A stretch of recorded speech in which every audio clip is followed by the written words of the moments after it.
ধরে মসজিদে যায়, ইমাম সাহেব আসে না কা, আজকে 1 মিনিট ধরে হলে বাটাম ফাটাম। আছেন এরকম? এই খাটাস মার্কা মুসল্লি ইমাম সাহেবের 2 মিনিট আগে মসজিদে যায়।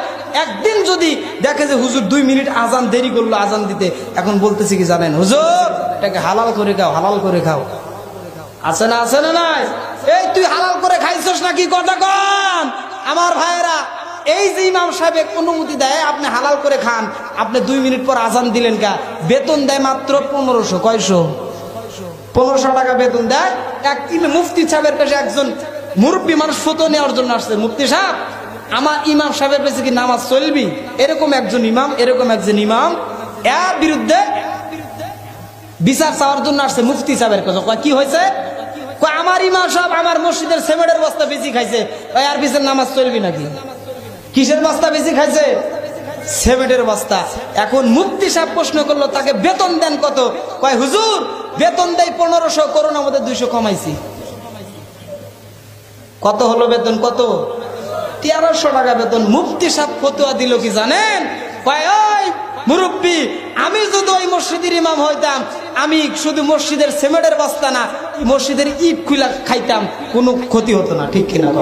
এই উচিত জবাব দিয়েছে না? আমার ভাইরা, এই যে হলো আমাদের সমাজের বাস্তব চিত্র। যদি কোরবানির সময় দেখা যায় 70 ঘর একটা সমাজে মানুষ থাকে, ওই সমাজে যখন কুরবানির গোস্ত ভাগ করা হয় দেখবেন আরো 5 ঘর যোগ হয় গায়েবী ভাবে। এ গোস্ত খাওয়া মুসলমান না? গোস্ত খাওয়া গরু খাওয়া মুসলমান। আবার যখন দেখবেন যে ওই যে তারাবির সময় যখন আমরা বেতন উঠাতে যাই, মৌলবীর আমাদের মতো হুজুরের যখন তারাবির 50 টাকা বেতন নিবার যায়, ওই সময় 70 ঘরের ভিতরে 60 ঘর বেতন উঠে 10 ঘর মাফ করে দেওয়া লাগে। এই কথা কন নাকি আপনারা? এই যে সমাজের একটা বাস্তব চিত্র। এক মসজিদ সাহেব চাকরি করে 300 টাকা বেতন। কয়শো টাকা? 300 টাকা বেতনের চাকরি করে। এই বেচারা আজান দিয়ে নামাজ পড়ে না। কি পড়ে না? ওই যে আমি যে আয়াতটা তেলাওয়াত করেছি একটু মিলাবেন। ইয়া আইয়ুহাল্লাযীনা আমানুত্তাকুল্লাহা হাক্কা তুকাতিহি ওয়া লা তামুতুন্না ইল্লা ওয়া আনতুম মুসলিমুন। হে মুমিন বান্দা, তোমরা মুসলমান না হয়ে কবরে যাও না। এই যে আমাদের বাস্তব পরিস্থিতি মুসলমানের, যে এই বাস্তব পরিস্থিতির জন্য আল্লাহ পাক কোরআনে আবার বলেছেন তোমরা মুসলমান না হয়ে কবরে যাও না। এই জন্য এই মুসলিমদের জন্যই বলেছেন আল্লাহ কোরআনে। কথা কন ঠিক কিনা? ওই মুরব্বী সাহেব 5 বেলা আজান দেয় কিন্তু নামাজ পড়ে না, খালি আজান দিয়ে একটা ছোট্ট পানের দোকান আছে, পানের দোকানে যায়। বলেন তো ওই যে নামাজ পড়ে না, কারণ আছে না নাই? আছে। 300 টাকা বেতন দেয় মুয়াজ্জিনের। কয়শো? 300 টাকা বেতন দেয়। একদিন মুরব্বী জিজ্ঞেস করলো কি ব্যাপার, এই মুয়াজ্জিন খালি আজান দেয় নামাজ পড়ে না, এক আজকে ধরবো, শাস্তি করবো। এবার 4-5 জন মুরব্বী গেটের সামনে দাঁড়ায় গেল, বলতে আজান শেষ, গেটের সামনে দাঁড়ায় গেছে, দরজার সামনে। কি ব্যাপার, আপনারা আমার পথ আটকেছেন কেন? আপনি প্রতিদিন আজান দেন কিন্তু নামাজ পড়েন না, কারণ কি? কয় বেতন কত দেন? কয় 300। কয় 300 টাকা নামাজ আবার আজান? কথা কন, কথা কন। সমাজের বাস্তব চিত্র। আজকে যদি কোরআনে কারিম দিয়ে যদি দেশ চালানো হতো, দেশ নয় আমাদের এলাকা চালানো হতো, আমার মনে হয় এই বাংলার জমিনে ইমামের বেতন সবচাইতে বেশি থাকতো। কথা কন ঠিক কিনা? আমার ভাইরা, এই ইমামদের জন্য আজকে এই বাংলাদেশটা টিকে আছে, মসজিদের জন্য। কথা কন।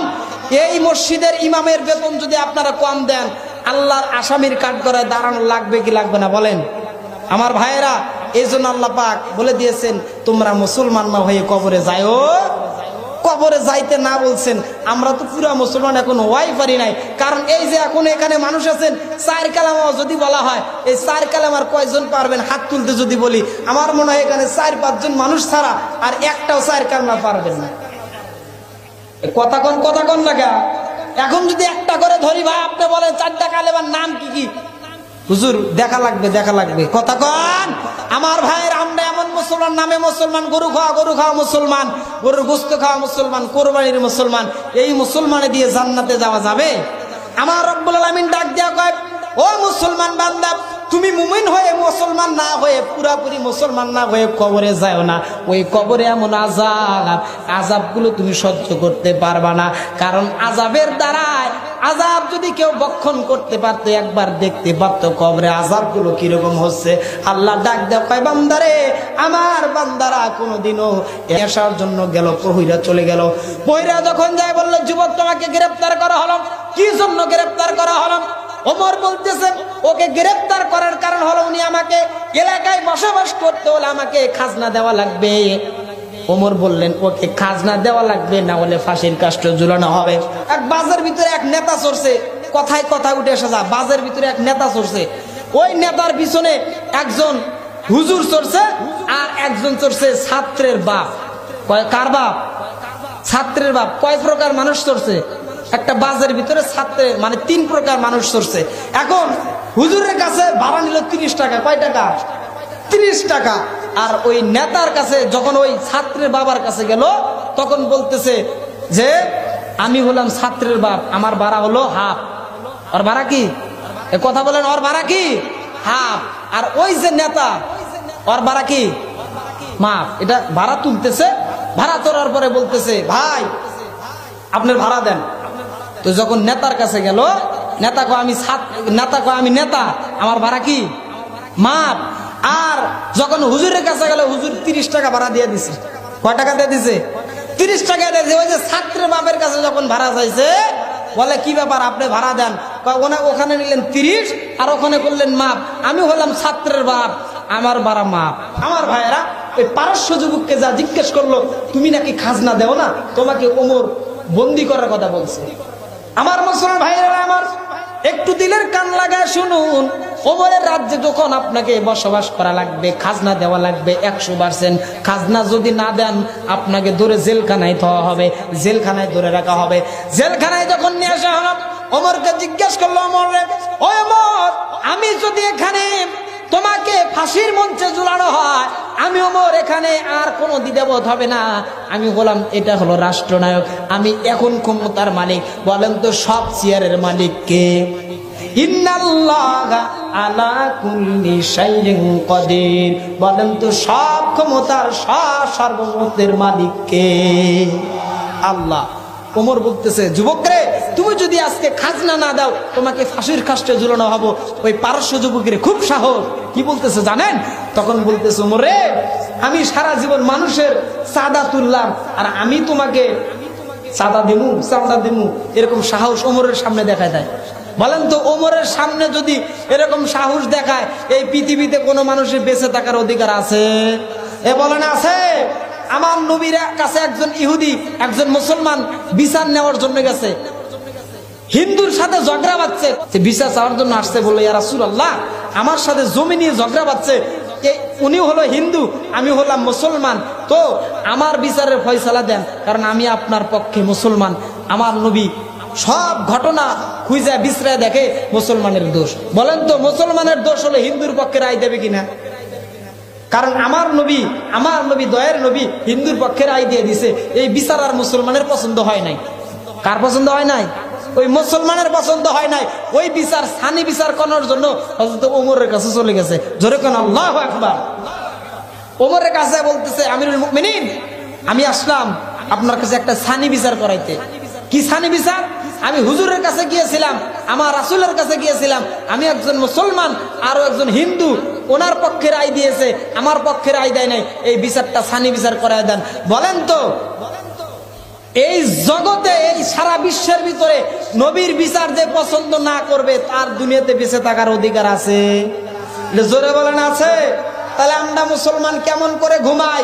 যেই নবীর বিরুদ্ধে কথা হয়, যেই নবীর বিরুদ্ধে স্লোগান হয়, যেই নবীর বিরুদ্ধে আন্দোলন হয়, যেই নবীর টুপিকে নিয়ে ব্যঙ্গ করে, যেই কোরআনকে নিয়ে ব্যঙ্গ করে, আমরা ঘরে বসে তসবিহ টিপি, এটা আমাদের কেমন মুসলমান? কথা কোন ঠিক কিনা? কিন্তু এই জগতে উচিত কথার ভাত আছে? উচিত কথার ভাত নাই। আমার ভাইরা, ওমর জিজ্ঞেস করলো কি বিচার করাইতে আসছো? সানি বিচার করাইতে। ভাই একটু দাঁড়াও, তোমার বিচার আমি শুনবো না, একটু তুমি দাঁড়াও, আমি ঘরের ভিতর থেকে আসি। হাদিস শরীফে আসছে, হুজুর পাক সাল্লাল্লাহু আলাইহি সাল্লামের বিচার যখন মানে নাই, ওই মুসলমান যখন ওমরের কাছে আসলো, ওমর তাকে একটু ওয়াইটিং এ রাখলো, ঘরের ভিতরে গেল, খোলা একটা তরবারি নিয়ে আসলো। জোরে কোন আল্লাহু আকবার। খোলা তরবারি নিয়ে এসে আর কোনো কথা নাই, এমন ভাবে আঘাত করলো, কল্লা থেকে গর্দানটা নামিয়ে দিল। জোরে জোরে কোন আল্লাহু আকবার। বিচার শেষ। বলেন তো নবীর বিচার যে না মানবে, আমার ভাইরা, এই দুনিয়াতে বেঁচে থাকার অধিকার তার হতে পারে না। আমার নবী বলেন, আমার পরে যদি কোনো নবী হতো তাহলে আমার ওমর হতো নবী। সুবহানাল্লাহ বলেন না। সেই ওমর তখন রাষ্ট্রনায়ক। ওই সময় পারস্য যুবক বলতেছে, না আমি খাজনা দেব না, আমি যদি খাজনা দেই, আমি মানুষের কাছে খাজনা আদায় করি, আমি আপনাকে কেন খাজনা দেব? ওমরে কি রাগ উঠবে না? রাগ উঠবে না বলেন? ওমর যেই রাস্তা দিয়ে যাচ্ছিল ওই রাস্তাতে শয়তানও 40 দিন যায় নাই। আল্লাহু আকবার বললেন না? 40 দিন ওই রাস্তা দিয়ে শয়তান যায় নাই, ভয় পাইছে, ভয় পাইছে। তাহলে বলেন ওই ওমরের কাছে যায়া পারস্য যুবক বলতেছে আমি আপনাকে খাজনা দেব। এবার খাজনা যখন না দেওয়ার কথা বলছে, ওই যুবককে সাথে সাথে গ্রেফতার করে তাকে কোথায় রাখছে জানেন? তাকে রাখছে গারদখানায়। আমার ভাইয়েরা, গারদখানায় যখন রাখা হয়েছে, একটা দিন তাকে সময় দিয়েছে। কয়দিন? একদিন সময় দিয়েছে। একদিন বোঝো, তুমি যদি খাজনা দাও আমি তোমাকে মাফ করে দেব, তোমাকে জেলখানা থেকে বের করে দেব। আর তুমি যদি খাজনা না দাও আমি তোমাকে ফাঁসির মঞ্চে ঝুলানো হবে। ওই যে পারস্য যুবক বলতেছে, না আমি খাজনা দেব না। ওমর বলতেছে আজকে রাত্রি 12টার সময় তোমার ফাঁসির কাষ্ঠ ঝুলানো হবে, ফাঁসির মঞ্চে ঝুলানো হবে। আমার মুসলমান ভাইরা কান লাগান, এবার পারস্য যুবককে 12টার সময়, রাত্রি 12টার সময় ফাঁসির মঞ্চ ঝুলানো হবে। ওই সময় পারস্য যুবককে জিজ্ঞেস করতেছে, ও পারস্য যুবক, তোমার শেষ ইচ্ছা কি? তোমার শেষ ইচ্ছা কি? তুমি কি খাইতে চাও? কোথায় যাইতে চাও? পারস্য যুবক বলতেছে, ওমর আমার শেষ ইচ্ছা হলো 1 গ্লাস পানি পান করব। সুবহানাল্লাহ বলেন না? এ বলেন শেষ ইচ্ছা 1 গ্লাস পানি পান করা, বলেন তো এর ভিতরে কারণ আছে না নাই? আমার মুসলমান ভাইরা, আমার ওমর বলতেছে, ও পারস্য যুবক, তুমি 1 গ্লাস পানি পান করার কথা বলেছ, এর ভিতরে আমি রহস্য খুঁজে পাইতেছি না। আমাকে শয়তান পর্যন্ত ধোঁকা দিতে পারে নাই, কিন্তু ওই পারস্য যুবক ওমরকে ধোঁকা দিয়েছিল। শত দোষ নন্দ ঘোষ, সত্যটা বললে দোষ, করলে অন্যায়ের প্রতিবাদ, নামটা হবে তোমার মৌলবাদ, হায় রে নামটা হবে তোমার জঙ্গিবাদ। এক ইঁদুর এক পীর সাহেবের কাছে মুরিদ হয়েছে, সব কথা শোনে, কিন্তু তার একটা শখ জাগলো, ওই যে কালীপুকুর রাস্তা দিয়ে যাইতে পারে না, বিড়াল তাকে হামলা করে। ওই বিড়াল তাকে ডিস্টার্ব করে, বলতে হুজুর আপনি তো অনেক কিছু পারেন, ফু দিয়ে আমাকে বিড়াল বানায় দেন, আমি তো ইঁদুর, আমাকে প্রতিদিন একটা বিড়াল ডিস্টার্ব করে। এখন পীর সাহেব মনে করতে, যা ফু তাকে বিড়াল বানায় দিলাম, কি হইলো? জোরে বলেন কি হইলো? বিড়াল হইলো। কিছুদিন পরে আমার কান্দে, হুজুর আমি ওই জঙ্গলের রাস্তা দিয়ে যাইতে পারি না, কালীপুকুর থেকে ঘোড়াঘাট যাব, আর যাইতে পারি না, আমাকে বিশাল একটা কুকুর তাড়া করে, প্রতিদিন তাড়া করে। এখন পীর সাহেব বলতে, যা তোকে কুকুর বানাই দিলাম, ফু একটা ফু দিয়া আবার কুকুর বানাই দিলেন। কয়টা ফু দিল? 2টা। একটা ইঁদুর থেকে বিড়াল, বিড়াল থেকে কুকুর। কিছুদিন পর আবার, বেশ কিছুদিন পর কান্না করে, হুজুর আপনি তো সব পারেন, আমাকে ওই রাস্তা দিয়ে যাইতে যাইতে একটা শিয়াল তাড়া করে, ওই শিয়ালের একটা বড় ওস্তাদ আমাকে বানায়া দেন, একটা ফু দিয়া দেন। এখন বলেন তো, যে মানুষটা ইঁদুর থেকে কুকুর বানাইলো, এই শিয়াল বানাইতে পারবে কি পারবে না? আল্লাহ পাক বলেন, ও বান্দারে চিন্তা করো না, ক্ষমতার বড়াই করো না, আমি আল্লাহ তোমাকে হিরো থেকে যেমন জিরো বানাইতে পারি, জিরো থেকেও হিরো তোমাকে আমি বানাইতে পারি, কোনো দ্বিধাবোধ আছে? এবার কুকুর আবার কিছুদিন পর ওই শিয়াল হয়ে গেল, শিয়াল হয়ে আবার চিন্তা করতেছে, এবার একটা বড় আবদার করবো। কি আবদার? এবার রয়্যাল বেঙ্গল টাইগার হবে। এবার ওই শিয়াল থেকে ওই পীর সাহেবের কাছে যায়, বিশাল একটা বাঘ আকৃতি হয়ে এক ফু দিল, বাঘ হয়ে গেল। এবার বাঘের কিন্তু পেট বড়, ক্ষুধা লাগছে, পীর সাহেবের শরীর খুব মোটা তাজা। সাহেবের কাছে যখন বাঘ হয়ে গেল, মোটা তাজা বাঘ, পেটটা যখন মোচড় দিছে, ক্ষুধা লাগে গেছে, এখন চিন্তা করতেছে এই পীর সাহেবকে আগে সাইড করবো। এ কথা বলেন, পীর সাহেব কি খাইতে পারবে? কারণ ইঁদুর থেকে বাঘ বানালো কে? জোরে বলেন। ওই পীর সাহেব যখন ক্ষমতা পাইয়া যখন বাঘটা বানাই দিল, বলেন তো ওই পীর সাহেব কি পারবে বাঘ থেকে আবার ইঁদুর বানাইতে? না, মনে হয় পারবে না। পারবে? আল্লাহ আছে, আল্লাহ আছে আপনারা জানেন। বিশ্বাস করার নাম হলো ঈমান। সুবহানাল্লাহ বলেন না? এই নবীকে আমরা দেখছি, নবীকে দেখি নাই কিন্তু বিশ্বাস করি নবী ছিল, আছে, হাদিসে পাওয়া যায়। সব আলেম ওলামা যারা এই যে আলেমদের মুখের দিকে তাকাইবেন, আল্লাহর নবী বলেন আমার দিকে তাকাইলেন, জোরে কোন সুবহানাল্লাহ। আপনার আলেমের বিরোধিতা করবেন কিয়ামতের কঠিন ময়দানে, আপনাকে ইউক্যালিপটাসের ডাল দানা আপনাকে কি দিয়ে বাঁধবে জানেন? সেগুল দিয়ে। চিন্তার কোনো কারণ নাই। আলেম ওলামার বিরুদ্ধে লাগলে কপাল নসিব খারাপ হয়ে যাবে। একটা বছর নয়, 40 বছরের আমল, আপনার জিন্দেগির আমল নষ্ট হয়ে যাবে। ওই যে পীর সাহেবের কাছে বাঘ হইলো, এখন ওই পীর সাহেব খাইবে, কে খাইবে? বাঘ যখন খাবে, এখন পীর সাহেব চিন্তা করতেছে এখন খাওয়ার জন্য রেডি। খাওয়ার জন্য কি রেডি? বলেন তো পীর সাহেব কি পারবে ওকে আবার ছোট বানায় দিতে? পারবে? আমার মুসলমান ভাইরা আমার, যখন বাঘ বলতেছে ও পীর সাহেব আমি আপনাকে এখন খাবো, পীর সাহেবের কি মাথা ঠিক আছে? হ্যাঁ, কি ব্যাপার, আমি তো বিদ্যুৎ থেকে বানাইলাম, বাঘ পর্যন্ত রয়্যাল বেঙ্গল টাইগার বানাইলাম, আর তুই এখন আমাকে খাবি? বলেন দেয়ার শাস্তা করার দরকার আছে না নাই? এবার পীর সাহেব আর কিছুই বলে না। পীর সাহেব বলতেছে ও বাঘ চিন্তার কোনো কারণ নাই, খাবি, আয় খা। যখন খাওয়ার জন্য প্রস্তুত, আমার ভাইরা শুধু বলছে কুম বলার সাথে সাথে আমার ভাইরা এই যখন শুরু হয়ে গেছে, আমার ভাইরা এই যে যখন পীর সাহেব যখন থামা দেবেন, থামা দেওয়ার পরে ওই সময় আল্লাহর জমিনের অর্ডার করার কারণে পীর সাহেব আবার কয় ফুজা ইঁদুর হয়ে যা। কি হয়ে গেছে? ইঁদুর হয়ে গেছে। মনে রাখবেন মুসলমান, আল্লাহ যদি আপনাকে জিরো থেকে হিরো বানাইতে পারে, ওই আল্লাহ আপনাকে যেরকম ভাবে তোমাকে তুলে দিতে পারবো না।